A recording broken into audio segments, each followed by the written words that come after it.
Aristóteles, discípulo de Platão, recusou o mundo separado das ideias platônicas, voltando-se para a realidade concreta. Tampouco deu continuidade à valorização da matemática como instrumento indispensável para alcançar a ciência, porque a matemática só nos diz contas sobre a quantidade, mas não explica a natureza das coisas. Valorizou também a observação, habilidade por ele desenvolvida nos estudos de zoologia, e aperfeiçoou a lógica, instrumento intelectual para garantir o rigor da sua argumentação. Filho do médico do rei da Macedônia, Amitas III, Aristóteles foi para Atenas para conseguir com seus estudos. Naquela cidade, que era o centro da produção do conhecimento na época, escolheu a escola de Platão para estudar, a academia. Estudou ali cerca de 20 anos e deixou a cidade e a escola após a morte de Platão. Aos 17 anos, Aristóteles recebeu um convite do então rei da Macedônia, Filipe II, filho de Amitas III. O convite de Filipe II era que Aristóteles fosse preceptor de Alexandre, que ficaria conhecido na história como o Grande. Aristóteles foi professor do adolescente Alexandre até subir ao trono. Filosofia de Aristóteles. Partindo como Platão do mesmo problema acerca do valor objetivo dos conceitos, mas abandonando a solução do mestre, Aristóteles constrói um sistema inteiramente original. As características dessa grande síntese são: primeiro, observação fiel da natureza. Platão era idealista. Ele rejeitava a experiência como fonte de conhecimento certo. Já Aristóteles, ele era mais positivo. Ele toma sempre o fato como ponto de partida das suas teorias, buscando, na realidade, um apoio sólido às suas mais elevadas especulações metafísicas. Segundo, rigor no método. Depois de estudar as leis do pensamento, o processo dedutivo e indutivo, ele aplica-os com muita habilidade em todas as suas obras, substituindo a linguagem imaginosa e figurada de Platão em estilo lapidar e conciso, e criando uma terminologia filosófica de precisão admirável. Pode-se considerar-se como o autor da metodologia e tecnologia científicas. Geralmente, no estudo de uma questão, Aristóteles procede por várias partes. Primeiro, começa a definir o objeto. Segundo, passa a enumerar as soluções históricas. Terceiro, ele propõe depois as dúvidas. Quarto, ele indica em seguida a própria solução. E quinto, refuta por últimos as sentenças contrárias. Terceiro, unidade de conjunto. Sua vasta obra filosófica constitui um verdadeiro sistema, uma verdadeira síntese. Todas as partes se compõem, se correspondem e, por fim, se confirmam.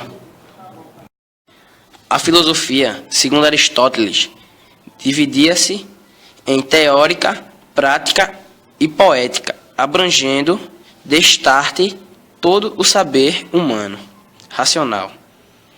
Já a teorética, por sua vez, divide-se em física, matemática e filosofia. A filosofia prática divide-se em ética e política. A poética em estética e técnica.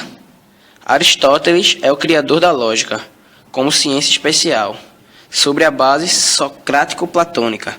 É denominada por ele analítica e representa a metodologia científica.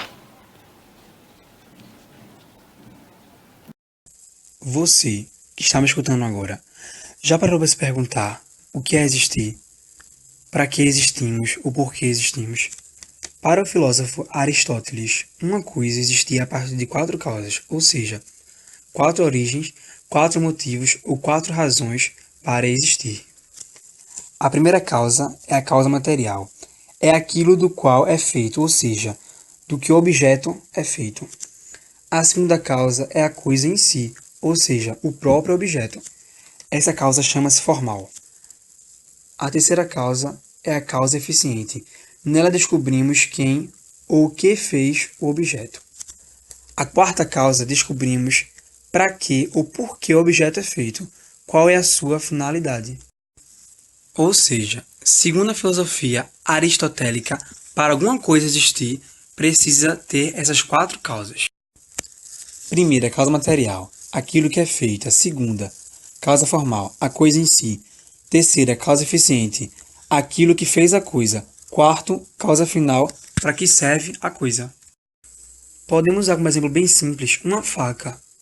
A faca ela é feita de ferro, que é a primeira causa material. A segunda causa formal é a própria faca. A terceira causa é a causa eficiente, quem fez a faca, ou seja, o ferreiro.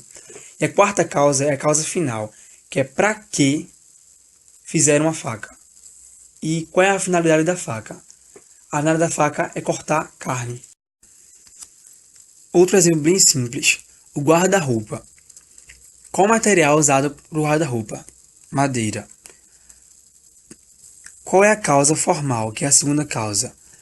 É o próprio guarda-roupa. A terceira causa, que é a causa eficiente, é quem fez. Quem fez a guarda-roupa foi um marceneiro. E a quarta causa, a causa final. Para que serve o guarda-roupa? Como o próprio nome diz, para guardar roupa. Segundo Aristóteles, entretanto, de cujo sistema é banida toda forma de inatismo, também os elementos primeiros do conhecimento, conceitos e juízos devem ser, de um modo e de outro, tirados da experiência, da representação sensível, cuja verdade imediata ele defende, porquanto os sentidos por si nunca nos enganam. O erro começa de uma falsa elaboração dos dados dos sentidos. A sensação, como conceito, é sempre verdadeira. Por certo, metafisicamente, ontologicamente, o universal, o necessário, o inteligível é anterior ao particular, ao contingente, ao sensível.